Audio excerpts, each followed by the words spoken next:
to the second day of the student seminar of the Department of Economics on contemporary issues of Indian economy. Today we have three student presentators with us. Before starting the presentation session, I am requesting our respected principal, Madam Dr. Shoma Bandyopadhyay, who has always been a great motivator for us for organizing this kind of student seminar, to kindly say a few words. Madam. Good evening, everybody. I again congratulate Department of Economics for arranging this continuous session. Today is the second day. We have enjoyed a lot in the first session also, and I'm sure that today also students are prepared enough and they will deliver their important lecture and we will be enriched.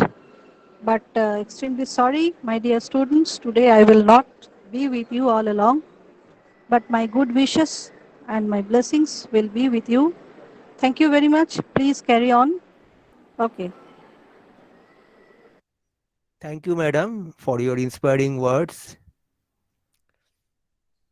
In the presentation session, we have three presentators with us: Sneha Nondi and Shubhrojit Sarkar from the Economics Honors second semester, and Abhik Gayan from the Economics Honors fourth semester.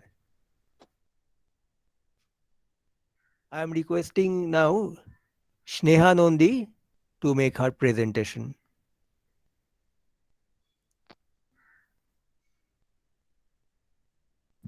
Okay, sir.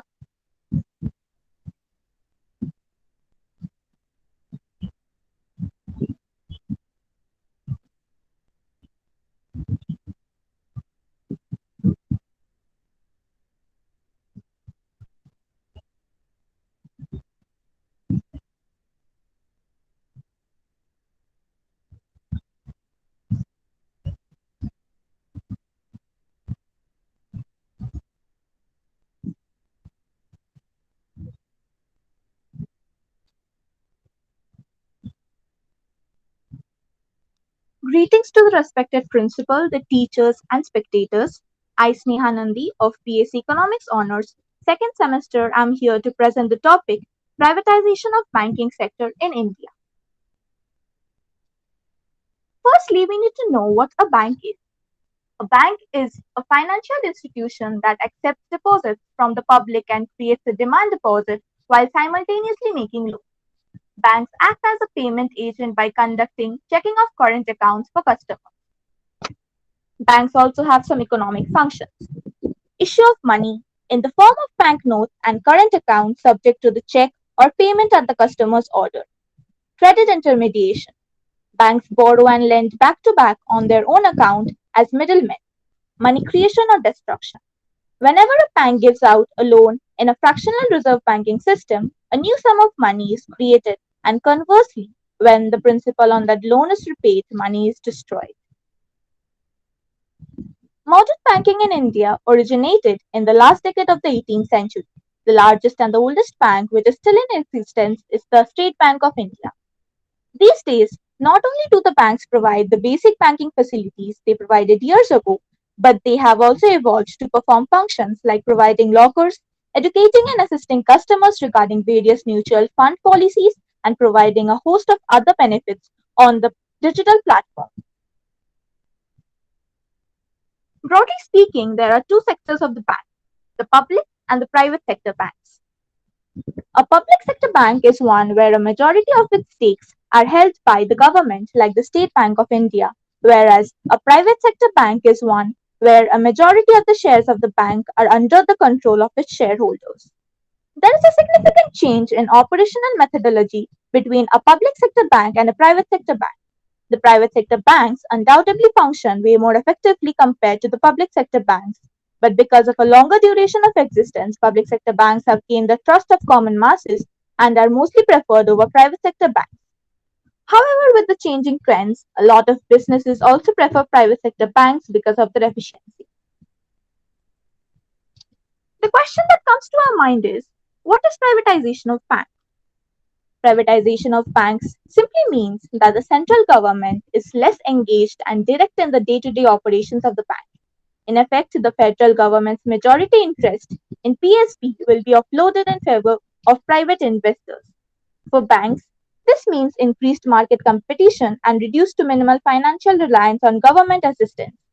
For a long time, it has been widely reported that some state owned banks are not working to their full potential due to a variety of factors and are largely reliant on financial assistance from the central government. Finance Minister Mrs. Nirmala Sitharaman announced in a budget speech that the government has budgeted rupees 1.75 lakh crore from the stake sales in public sector companies and financial institutions, including two PSU banks. The names are recommended by the Niti Aayog, which is then examined by an interministerial group of officers followed by a group of ministers before being approved by the Union Cabinet. Other than the IDBI Bank, we propose to take up the privatization of two public sector banks and one general insurance company in the year 2021-22. She said, Niti Aayog had targeted six lenders that were not involved in the merger attempt a few years ago. They are UCO, IOB, Central Bank, Bank of Maharashtra, Bank of Punjab and Sindh Bank, Bank of India. The Bank of Maharashtra and the Central Bank are the top two that have possibilities for privatization through the Indian Overseas Bank may also be considered this year or later. Benefits of privatization. Privatization of banking sector is likely to provide a lot of benefits, some of which are explained in the next part. For operational efficiency, private sector banks are far more efficient as compared to public sector banks. The private sector banks are continuously upgrade their services to keep up with the changing market trends and reinvent their ways of working to attract a large customer base. This ensures that the customers receive the most superior quality of service and enjoy a hassle-free experience. Cons of privatization. While privatization seems a lucrative option, there are quite a few cons of privatizing the banking sector as explained next. While public sector banks cater to all sections of society, private sector banks target mostly the upper strata and business conglomerates in the society. This may adversely affect the poorer sections of society and wipe out the trust that the common masses have in the government. Private sector banks strive to make modern facilities available even in non profitable areas, while private banks choose to operate only in urban settings where the possibility of generating profits is high. Privatization of banks has led to merging of a few banks, which also resulted in unemployment and a lot of employees to lose their job. For the country to progress, it is important to ensure that the modern banking facilities reach every inch of the country, and this is possible only when operational efficiency is combined with a strong sense of service towards the nation. India currently has a dozen public sector banks in addition to IDBI, in which the government owns 47.11%, while the state owned insurance behemoth life insurance corporations own a 51% stake. All India Nationalized Banks Officers Federation has opposed privatization of public sector banks as it will increase in service charges and will take banking beyond the reach of common man. In a statement, AINBOF said privatization will primarily impact the general public only as the social objectives will be lost in the name of profitability. In this diagram, you can see the geographical spread of bank deposits. The state of Maharashtra had the largest amount of deposits of approximately rupees 30 crores, and the Union Territory of Lakshadweep had the smallest amount of deposits of approximately rupees 1 crore.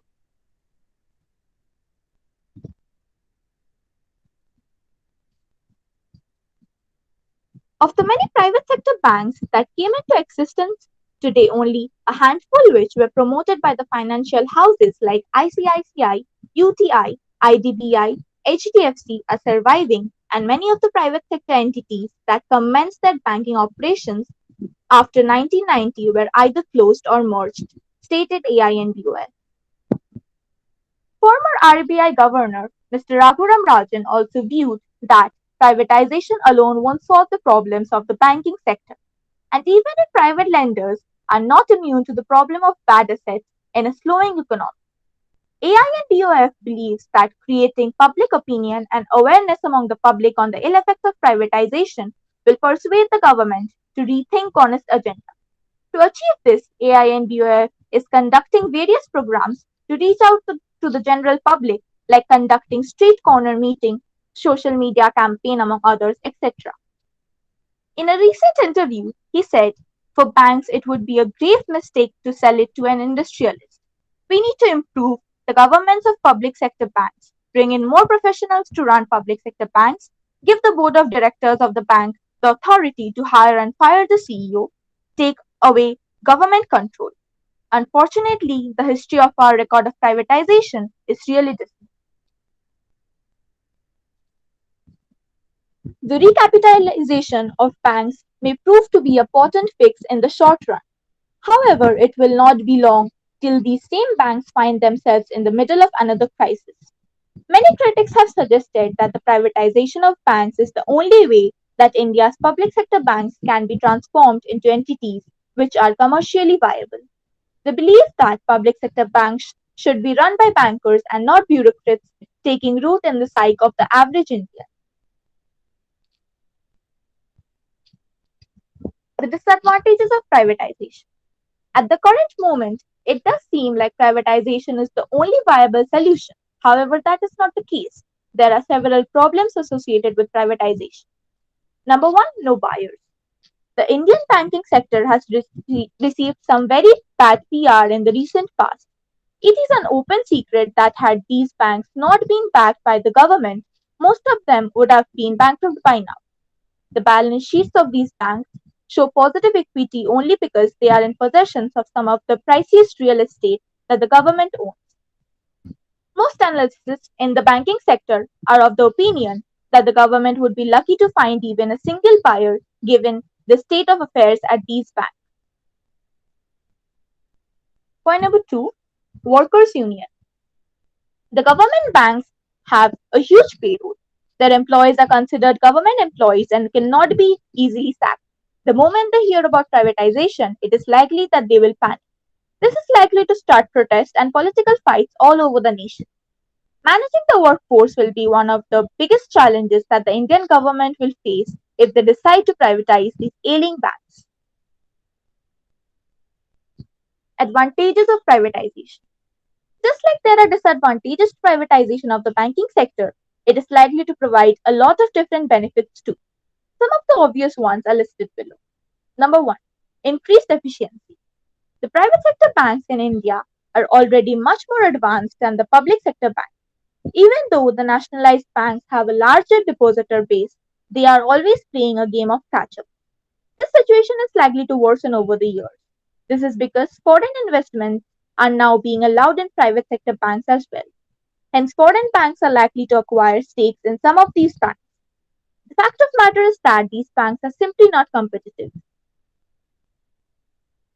Point number two, compliance and risk mitigation.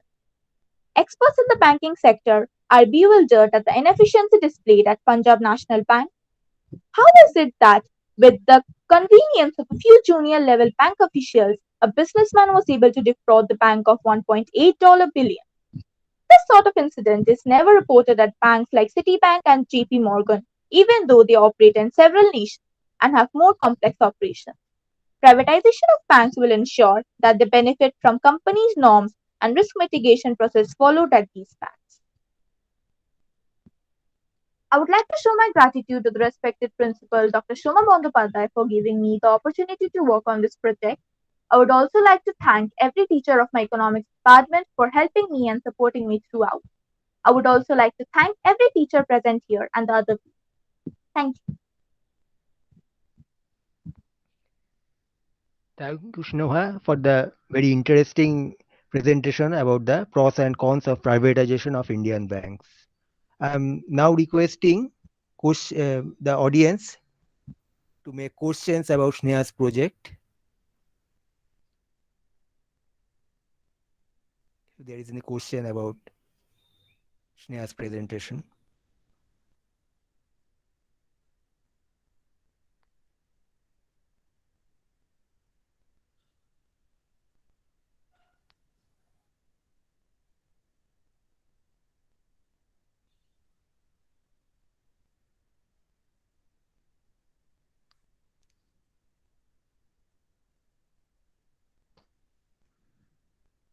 I think there is no question.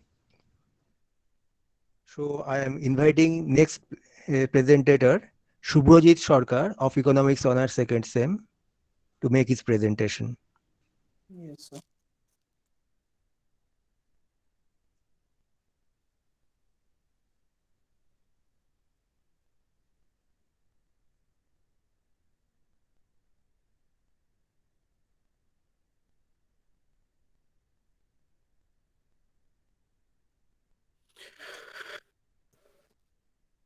Good evening, Principal Ma'am, my respected teachers, and all the other spectators. My name is Surya Sarkar, and I will be speaking about unemployment in India.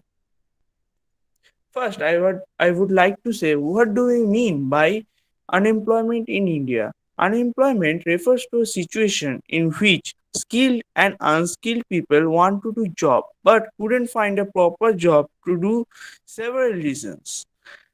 Unemployment also includes people working in areas out of their expertise that we will be discussing in the later part. Next, we come to the various types of unemployment. First is disguised unemployment, also known as hidden unemployment. It refers to a situation where labor that is employed in a job is not actually utilized for producing goods and services. Next is seasonal unemployment, which is very common in especially a country like India. Seasonal unemployment is when people who work seasonal jobs and become unemployed when are not required. This is a typical occurrence that is specific time of a year they are employed, but the rest of the year they are not being paid or are unemployed. Next is open unemployment. Open unemployment is a condition in which people have no work to do. When they are able to work and also willing to work, but there is no work to do. Naked unemployment is another term used in open unemployment. Next is technological unemployment. As we know that the technology is increasing day by day, but it is also harming the employment rate in our country because of further reasons like population growth and many more. Technological unemployment is the loss of jobs caused by technology. Next is structural unemployment. Structural unemployment is long lasting unemployment that comes about due to shifts in an economy. This type of unemployment happen because those jobs are available. There are mismatch between the company need and the workers available. Next, we will discussing about the scenario that we see unemployment is between developing and developed countries. Unemployment is a common economic malady faced by each and every country of the world, irrespective of the economic system and the level of development achieved. But the nature of unemployment prevailing in underdeveloped and developed countries sharply differ to that of the developed countries of the world, which while the developed countries are facing unemployment mostly of Keynesian involuntary and frictional types, but underdeveloped or developing countries like India are facing structural unemployment arising from high rate of growth of population, slow economic growth, and there are many people out there who are willing to do job but are not getting. Besides, the problem of unemployment may very severe in India because of growing population and demand for jobs every year, which is sharply increasing. Moreover, if we neglect this problem, it will going to become a serious reason for the doom of the nation, which we will discuss in the further due. Next is reason for unemployment in India. In a country like India, there is much reason for a large section of the population for being unemployment. Some of these factors are population growth, slow economic growth, seasonal occupation, and fall in the cottage industry. Also, the situation has become so drastic that highly educated people are ready to do jobs of a sweeper. The biggest reason of unemployment in India is the vast population which demand a large number of jobs every year, but the government and the authorities are unable to provide. If things go on like this, the current scenario of our unemployment will become a major issue. Apart from this, the following things will happen to our economy, which are increase in poverty, increase in crime rate, exploitation of labor, political instability, mental health, and loss of skills. As a result, all these will eventually lead to the demise of our nation. Next is unemployment rate in India. Various agencies like Planning Commission, NSS, etc. They all measure our unemployment rate but are not able to. They couldn't provide any dependable estimate about the magnitude of unemployment in India. As per estimate of unemployment made in the 5-year plan, the backlog of unemployment, which was 5.3 million in the end of first plan, gradually increased to 7.1 million, then 9.6 million, and after that 23 million at the end of second and third annual plans respectively. The number of unemployed as percentage of total labor force, which was 2.9% at the end of the first plan, gradually increased to 9.6% at the end of annual plans in 1969. The country's unemployment rate increased from 5.36% in 2008 to 5.65. India's unemployment rate has increased sharply to 7.11% in 2020, the year of COVID-19 outbreak, from 5.27 in 2019. India has had the highest unemployment in the immediate neighborhood. India's unemployment rate in 2020 was the highest among its immediate neighbors, with Bangladesh's unemployment rate standing at 5.3%, followed by Sri Lanka's, which is 4.84%, then Pakistan's, which is 4.65%. India's unemployment rate has been the highest among the neighbors since 2010. The percent in 2010 rose to 5.67% in 2019. The rate, however, dropped to 5.27% in 2019. Next, we come to India's unemployment rate with developed countries. Now we will comparing India with the developed countries like US, UK, and Germany. The higher unemployment rate than the other three between 2015 and 2019, but in 2020 the US had a higher unemployment rate. It said that US's unemployment rate stood at 8.31% in 2020. The recent lockdowns and restrictions by various state governments also had an immediate effect on India, which the unemployment rate nearly of the 1 year of high, which May 23. India's unemployment rate reached at all-time high of 23.52% in April 2020, as per the Center of Monitoring Indian Economy. Next, we will discussing about the steps taken by Indian government to reduce unemployment in India. First is IRDP, Integrated Rural Development Program. As from the name, we can see it is a program taken to develop the rural areas of our country. It is a rural program of the government of India launched on 2nd October 1980 across the country. It aims to provide self-employment program to poor rural families to help them increase their income and cross the poverty line. It mainly targets the poor families which are living below the poverty line, such as small families, agricultural laborers, including rural artisans. Next is DPAP, Drought Prone Area Program.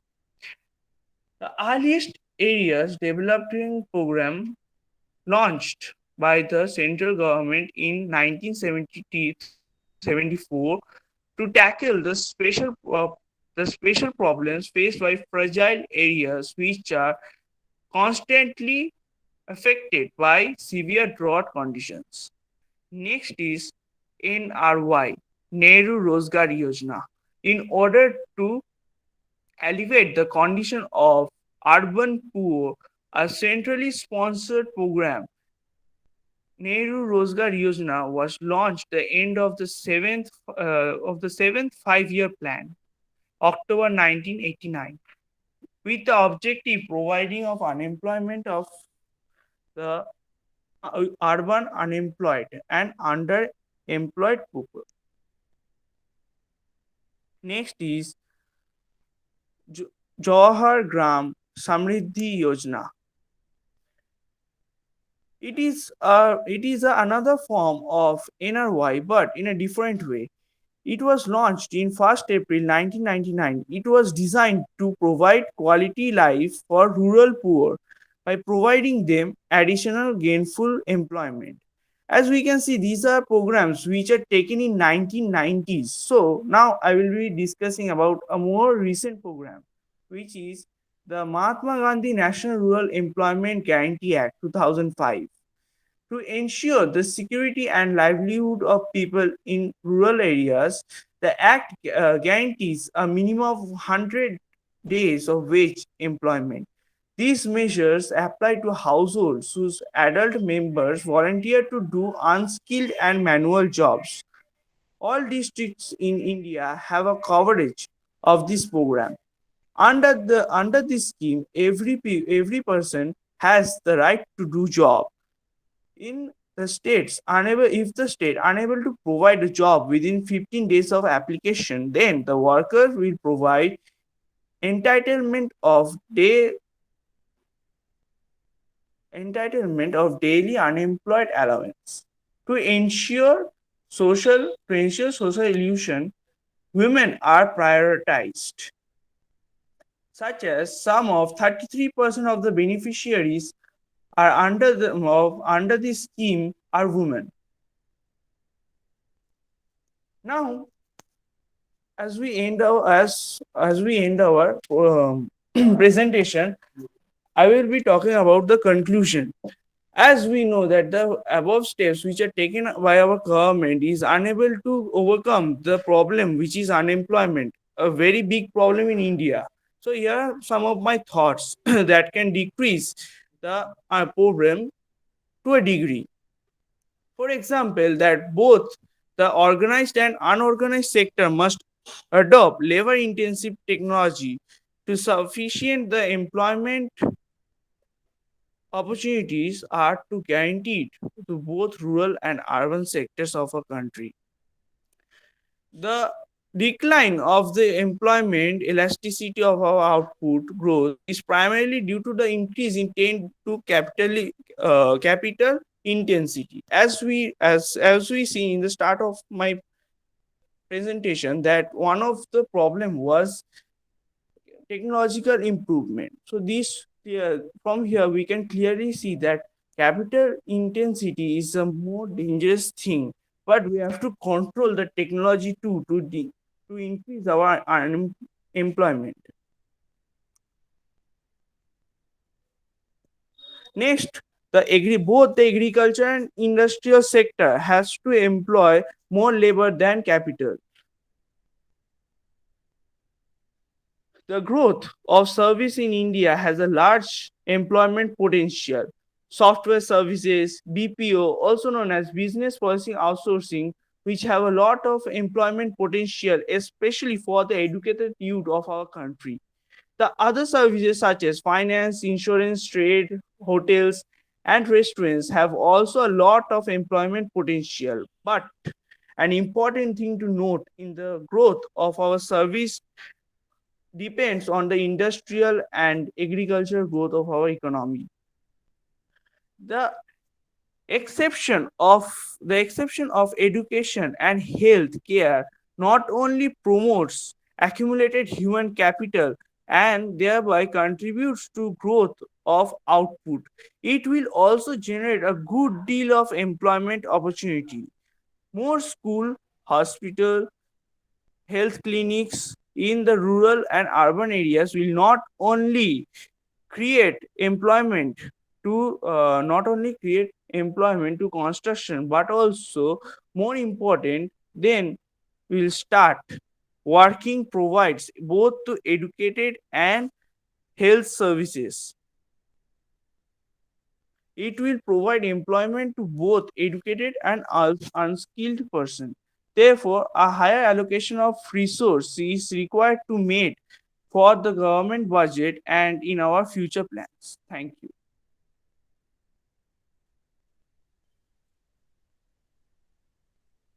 Thank you, Shubhrojit, for covering various aspects of unemployment problem in India.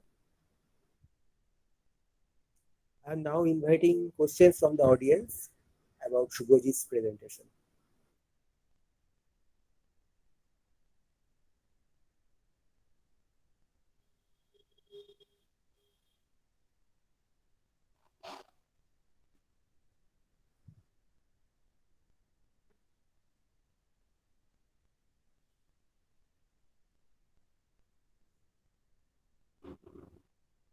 Since there is no question, so I am now inviting our last speaker of this session, Abhik Gayan of 4th semester economics honors, to make his presentation.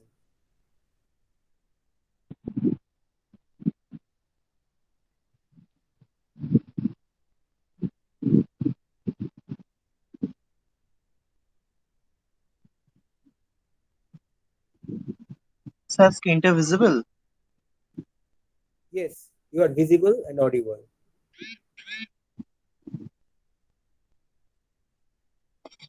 Good evening, everyone. I'm Avik Gayan. Today, I present my topic on poverty in India. So, what is poverty? Poverty is about not having enough money to meet basic needs, including food, clothing, and shelter. However, poverty is more, much more than just not having enough money. Now, we look upon the process to measure poverty and poverty line. In India, 1962, the task force suggests that an expenditure level of rupees 100 for rural areas and 120 for urban areas per month for a family of 5. পাঁচজনের মাথাপিছু একটি পরিবারের রুরালের জন্য 100 টাকা এবং urban এরিয়ার জন্য 120 টাকা ধার্য করে। এই ক্ষেত্রে এটি হেলথ এবং এডুকেশনের খরচা ব্যতীত ছিল। পরবর্তীকালে in 1971 ICMR and NSSO প্রতি মানুষ পিছু 2400 ক্যালোরি রুরাল এবং 2100 ক্যালোরি আরবান এরিয়াজে 5 জনের ফ্যামিলির মাসিক খরচ ক্যালকুলেট করে এবং সেই এক্সপেন্ডিচারের ভিত্তিতে সেই অ্যামাউন্ট হিসাবে নতুন পভার্টি লাইন তৈরি করা হয়, যেটি 491 ফর রুরাল এবং 561 ফর আরবান এরিয়া 1973-তে ধার্য করা হয়। এই এক্সপেন্ডিচার মানি 2004-05 ক্যালকুলেশনে রুরাল এরিয়ায় 446.7 রুপিস, 2009-10 672.8 রুপিস এবং 2011-12 816 রুপিস। আরবান এরিয়াতে 2004-05 578.8 রুপিস, 2009-10 859.6 রুপিস এবং 2011-12 1000 রুপিসে এসে দাঁড়ায়।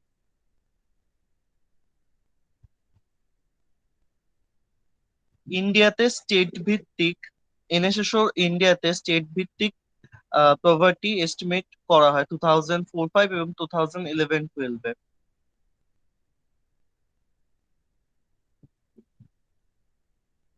স্টেট ওয়াইজ ডেটা থেকে আমরা দেখতে পাচ্ছি অন্যান্য স্টেটের তুলনায় যেটি বেশি গুরুত্বপূর্ণ সেটি হচ্ছে আমাদের নর্থ ইস্টের কিছু স্টেট যেমন অরুণাচল প্রদেশ, মিজোরাম এবং নাগাল্যান্ড। এখানে প্রভার্টি লাইন অন্যান্য স্টেটের যেখানে প্রভার্টি লাইন ডিক্রিজ করছে, প্রভার্টি ডিক্রিজ হচ্ছে, এখানে প্রভার্টি ইনক্রিজ হয়েছে। 2004-05-এ অরুণাচল প্রদেশ 31.1 যেখানে প্রভার্টি লেভেল, সেটি 2011-12-এ 34.7 এবং সেটি ডিক্রিজ হয়ে -3.6, অর্থাৎ প্রভার্টি 3.6% বাড়ে। অন্যদিকে মিজোরাম এবং নাগাল্যান্ডে, মিজোরামে 15.3% থেকে প্রভার্টি 2011-12 এর ক্যালকুলেশন অনুযায়ী 20.4%, অর্থাৎ 5.1% বাড়ে। নাগাল্যান্ডে 9% থেকে 18.9%, অর্থাৎ প্রায় দ্বিগুণ হারে বাড়ে। এর পেছনে রিজন হিসাবে বলা যেতে পারে এখানে একটি জিওগ্রাফিক্যাল ল্যান্ড, এখানে মেইনলি ট্রাইবালরা বাস করে এবং এখানে এডুকেশন, কিছু গভর্নমেন্ট পলিসি ইত্যাদি পৌঁছাতে দেরি হয়। অন্যতম কারণ, এই তিনটি স্টেট আমাদের ইন্ডিয়ার চারটে নেবার কান্ট্রি চায়না, ভুটান, বাংলাদেশ এবং মায়ানমার সীমানায় হওয়ার দরুন ডিফেন্সের অন্তর্ভুক্ত। অন্যদিকে আমাদের স্টেট ওয়েস্ট বেঙ্গল, যেখানে প্রভার্টি 2004-05-এ 34.3 থেকে কমে 2011-12-এ 20% হয়। ওয়েস্ট বেঙ্গলের নেবার দুখানা স্টেটে ওয়েস্ট বেঙ্গলের তুলনায় খুব ব্যাপক হারে প্রভার্টি ডিক্রিজ করেছে। যেমন ওড়িশাতে প্রভার্টি 2004-05-এ 57.2%, 24.6% ডিক্রিজ করেছে, 32.6% হয়। এবং বিহার, যেখানে প্রভার্টি 2004-05-এ 54.4%, 20.7% ডিক্রিজ করে 33.7% হয়। এনএসএসওর এনএসএসও 1993 থেকে 2012 পর্যন্ত ক্যালকুলেশনে রুরাল আর আরবান এরিয়ায় প্রভার্টি লাইনের একটি ডাটা পাওয়া যায়, যেখানে 1993-94-এ রুরাল এরিয়াতে 50.1, 2004-05-এ সেটি ডিক্রিজ করে 41.8, 2019-এ 33.8 এবং 2011-12-এ 25.7 হয়। অন্যদিকে আরবান এরিয়াতে 1993-94-তে 31.8, 2004-05-এ ডিক্রিজ করে 25.7, 2019-এ 20.9, 2011-12-এ 13.7 হয়।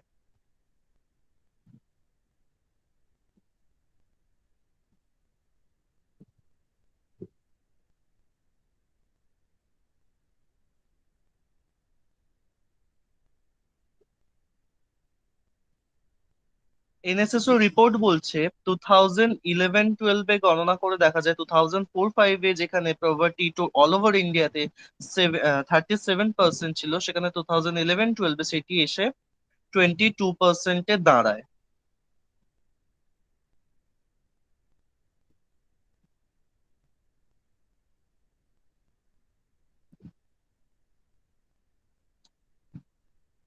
প্রভার্টি রিডিউস করার জন্য গভর্নমেন্ট, নন গভর্নমেন্ট অনেক সেক্টর কাজ করে চলেছে। এখানে গভর্নমেন্টের যে চারটে প্রজেক্ট এখনো এফেক্টিভ এবং সব থেকে ভালোভাবে কাজ করছে সেই চারটি তুলে ধরা হলো।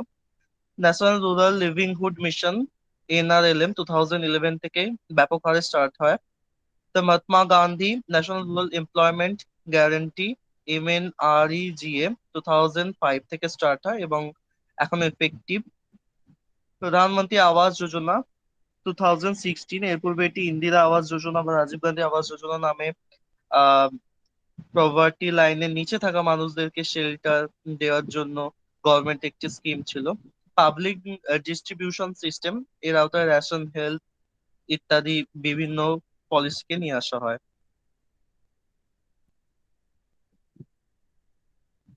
কনক্লুশন, ইন্ডিয়া একটি ইকোনমিক্যালি গ্রোথ কান্ট্রি হওয়া সত্ত্বেও এটি খুবই লজ্জাজনক যে এটি এখনো এখানে এখনো প্রভার্টি খুব ব্যাপক হারে বৃদ্ধি পায় বা একটি ব্যাপক সংখ্যার মানুষ এখানে প্রভার্টি লাইনের নিচে আছে। ইন্ডিয়া শুধু একটি ইকোনমিক্যাল গ্রোথ কান্ট্রি নয়, এটি সামরিক দিক থেকে থার্ড নাম্বার অধিকার করে। সেক্ষেত্রে প্রভার্টি এখানে একটি লজ্জাজনক বিষয়। প্রভার্টি এখানে প্রভার্টি কোনো ব্যক্তি বিশেষের একটি প্রবলেম নয়, এটি সম্পূর্ণ দেশের জন্য একটি প্রবলেম। এটির জন্য এডুকেশন, সরকারি স্কিম আরো ভালো করে জোরদার চালাতে হবে, যার ফলে হয়তো এটি রিডিউস হতে পারে ইন্ডিয়া থেকে। Thank you. Thank you, Avik, for describing various aspects of social problem like poverty in India. I am now inviting questions from the audience about Avik's presentation.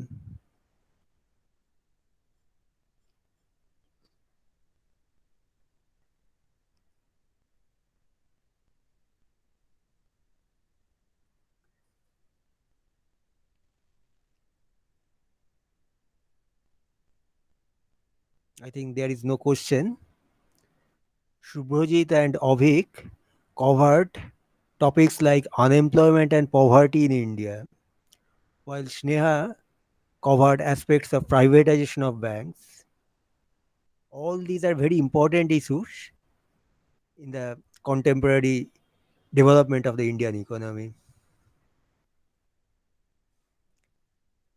I am now requesting Dr. Niladri De, my departmental colleague, to kindly offer the vote of thanks. Thank you. Thank you, Dr. Kundu, for providing me the opportunity to give vote of thanks. First of all, on behalf of the Department of Economics, I would like to convey my heartiest gratitude to our respected Principal Madam, Dr. Soma Bandyopadhyay, for her continuous support and encouragement to make this seminar a successful one. I would also like to convey my sincere thanks to our respected coordinator, IQAC, Dr. Kuntal Chattopadhyay, for his continuous support and valuable suggestions to conduct this student seminar. I'd also like to convey my sincere thanks to all our departmental colleagues for their cooperation and support. Technical support team of our college was always with us, and without their support, it would not have been possible to make this seminar a successful one. Special thanks to Professor Angshuman Sarkar and Professor Sambo Saurabh Mollik. I'd also like to convey my sincere thanks to all my colleagues of this college and to all the participants in this seminar. Last but not the least, I'd like to congratulate our students for their efforts and active participation during this tough time. Thank you very much. Thank you, Niladri. So, as you have said, uh, the active cooperation of all the students and teachers of the economics department, and also the inspiration and motivation of principal madam and all the faculty members of the college, without which this seminar will not be possible. So I think we should end now and call it a day today. Thank you all.